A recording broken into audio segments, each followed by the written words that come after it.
How many of you have heard the story of Seabiscuit? No? I have.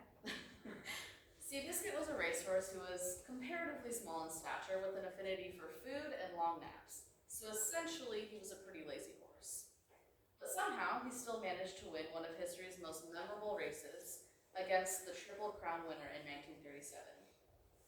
Now that you know a little bit about Seabiscuit, please bear with me as I proceed to compare myself to a horse. Now, the three most similar attributes that I find between myself and Seabiscuit are 1, our ability to be mind-numbingly lazy, 2, our intense love for and motivation from competition, and 3, our tendency to be underestimated. As I just said, my first comparison is that Seabiscuit and I are both capable of being incredibly lazy. Now, as an 18-year-old girl, it comes as no surprise to me that I am often capable of doing absolutely nothing. Like Seabiscuit, I sometimes find that my time is better spent laying in bed than it is being a productive member of society. I'm sure most of you can relate to that sentiment. In spite of this truth, however, certain circumstances often render me incapable of doing nothing. This brings me to my second comparison, which is our love of and motivation from competition.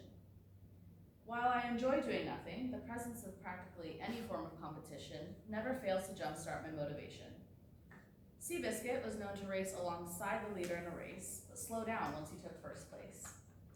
After the competition had somewhat faded, he simply no longer felt motivated. Because of this strange tendency, his jockey always had to ride right alongside the leader, just until the finish line, lest he risk Seabiscuit slowing down and allowing the other horses to catch up. I am very much the same way. Unless I am competing with someone or something, it is very easy for me to slow down or even lose my drive completely.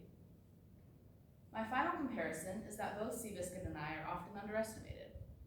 For Seabiscuit, his drive was disguised by his appearance and horrible daily habits.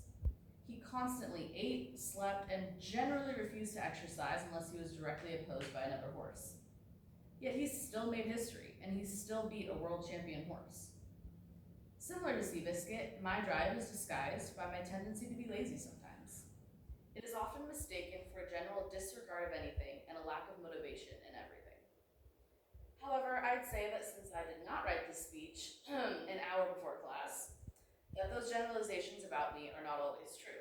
In fact, they can often be the complete opposite of the truth. To be completely honest, though, this comparison was not an idea from my own imagination alone.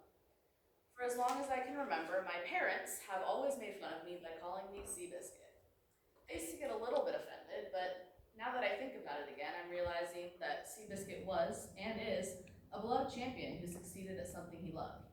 So if it means I can be like that someday, then I think I can be okay with people comparing me